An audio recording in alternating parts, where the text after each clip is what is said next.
Moi, je m'appelle Diego Dudkem, je suis le président des Avions de Sébastien et le papa de Sébastien. Et moi, c'est Caroline. Je suis la maman de Sébastien et des 3 autres qui arrivent après. Je suis kiné par ailleurs et je suis aussi active dans l'ASBL des Avions de Sébastien.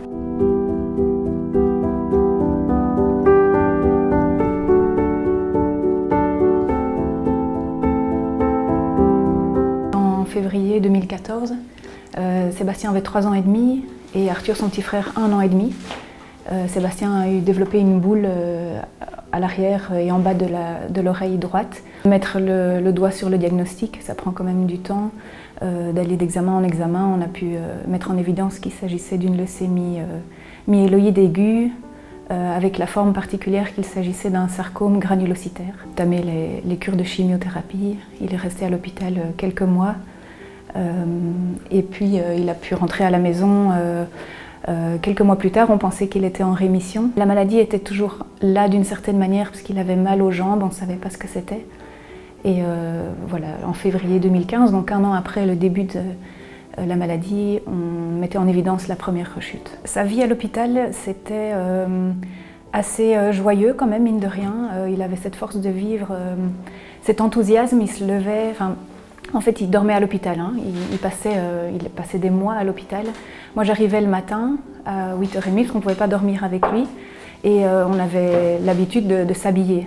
Je lui donnais un bain ou je le lavais au lavabo, on s'habillait. Et il y avait tout le rythme de la journée. On jouait un petit peu, puis il y avait l'école qui venait dans sa chambre, et puis il y avait le kiné aussi qui passait. On avait un rythme assez bien établi.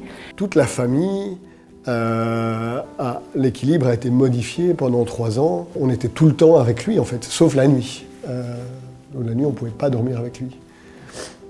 Ça, à 4 ans, dormir seul sans ses parents, au début, c'est pas évident, quoi. Et pour une maman, lâcher son enfant la nuit, c'est très dur. En fait, pendant 1 mois, il ne sortait pas de sa chambre parce que les globules blancs étaient trop bas. Avec son immunité trop faible, il ne pouvait pas prendre le risque de contaminer n'importe quoi, même un tout petit rhume pour lui, c'était catastrophique. Donc on arrivait dans la chambre avec masque, blouse, se laver les mains comme les chirurgiens. Et puis dès qu'on avait nous-mêmes un rhume, on ne pouvait pas aller le voir. Au moment où il a été diagnostiqué de sa 2e rechute, c'est là qu'on s'est dit, bon, on a fait... D'abord, la chimio, c'était le chemin classique. Aller jusqu'à la greffe, c'est le chemin classique. Là, il y a une 2e rechute. On nous demande de savoir si on veut encore faire quelque chose, mais on rentre dans des pronostics qui sont vraiment plus favorables.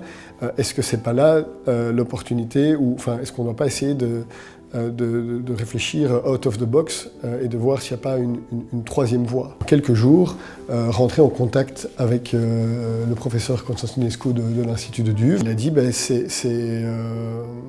voilà, moi je pense qu'il y a des voies à explorer pour comprendre en fait mieux ce que Sébastien a exactement et en fonction de ça, pour voir s'il n'y a pas des choses un petit peu innovantes qu'on peut mettre en place. On le met au monde pour qu'il vive et qu'il meure après nous, normalement. Moi, j'aurais donné ma vie sans réfléchir pour le sauver. Et voir son enfant qui souffre, c'est vraiment dur. Lui dire qu'il va mourir, c'est vraiment une terrible épreuve. Voilà, il n'y a pas de réponse, on peut juste s'aider. Il va lui rester que quelques semaines, quelques mois à vivre, mais on va lui faire une vie courte, mais intense. Donc on a organisé, on est une famille qui aime le hockey, on a organisé un événement avec les Red Lions qui sont venus jouer pour lui après leur médaille olympique.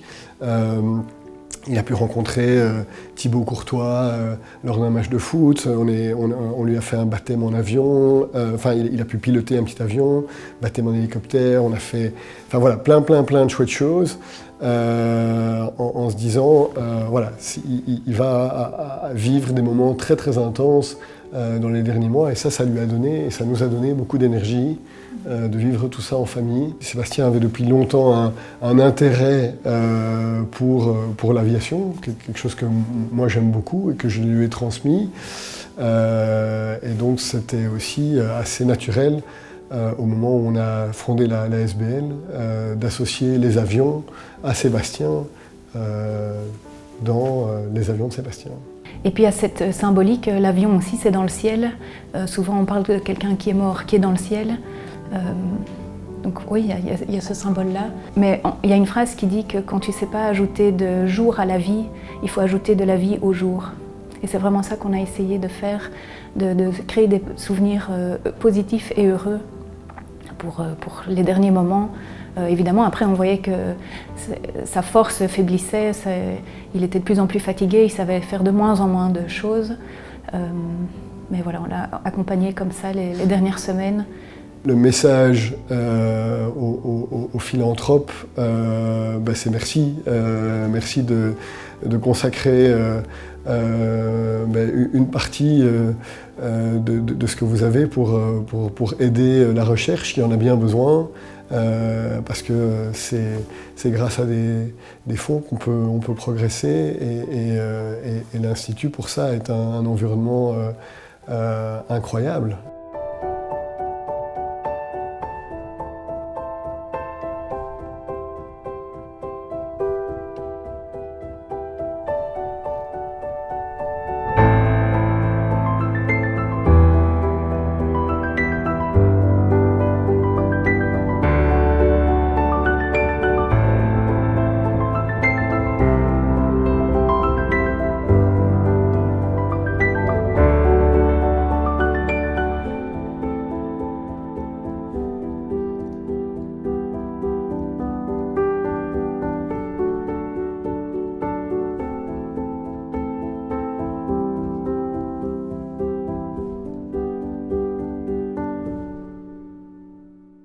So it was the day of December 2015, I think it was a Friday, where there was an annual meeting of the Télévie, where all our PhD students present their results. And there, a colleague from the University Libre de Bruxelles, Muriel Moser, told us about a special case of acute myeloid leukemia in a child that just had relapsed that day, and really asked us to look into this because it was a rare disease that started growing in the skin, and asked whether we could do anything to help understand this case. And we did do that. We went back to the lab and sequenced the cells of Sébastien, the tumor cells, the normal cells, and by chance or hazard, we found a homozygous mutation which was in a gene that we work in the lab on, JAK2, and it was a mutation that we were working on for 1 year in the context of a family with excessive blood formation. So we had experience with that particular lesion, and then we identified some others, and then we tried to kill those cells in vitro, but in the end the disease evolved too fast, and with all the efforts of our colleagues in Saint-Luc, the patient, Sébastien, could not be saved. After his passing away, Diego and Caroline, his parents, had this very generous idea to create a foundation, Les Avions de Sébastien, and asked us to continue research on this particular deadly disease in children. And with this money, we were able to support a first PhD student, which was proposed to us by the hospital, Gabriel Levy, a fully trained hematology-oncology pediatrician. And now a second student has been recruited, Emil Brandt, who is following on this and finding out why those mutations may induce this unusual growth and vulnerability maybe of these cells. And I would like to say that this foundation allowed us the possibility to support physicians that do research, more senior than the normal PhD students and of the normal fellowships that we can get. This is an invaluable help for us. And I would like to thank the foundation, Caroline, Diego, and all the members of the family and their friends for really the support they gave us. And I must say that for us in the lab, Sébastien is a full member of our team. He inspired us with his sacrifice and all his treatment and suffering, and we hope to be able to bring some results to this project in the near future. Bonsoir, Gabriel Lévy, je suis pédiatre hémato-oncologue aux cliniques universitaires Saint-Luc à Bruxelles. Je viens de réaliser dans les années passées une thèse de biologie moléculaire dans le laboratoire du professeur Constantinescu. Cette thèse, et je les en remercie, a été financée intégralement par les Avions de Sébastien et je l'espère aura permis d'apporter quelques résultats en biologie fondamentale dans la compréhension de pathologies telles que les leucémies myéloïdes de l'enfant, qui sont des pathologies très rares. comme ce sont des maladies rares, sont très dépendants de la recherche, puisque pour faire avancer les traitements, il faut comprendre les bases de l'apparition de ces maladies.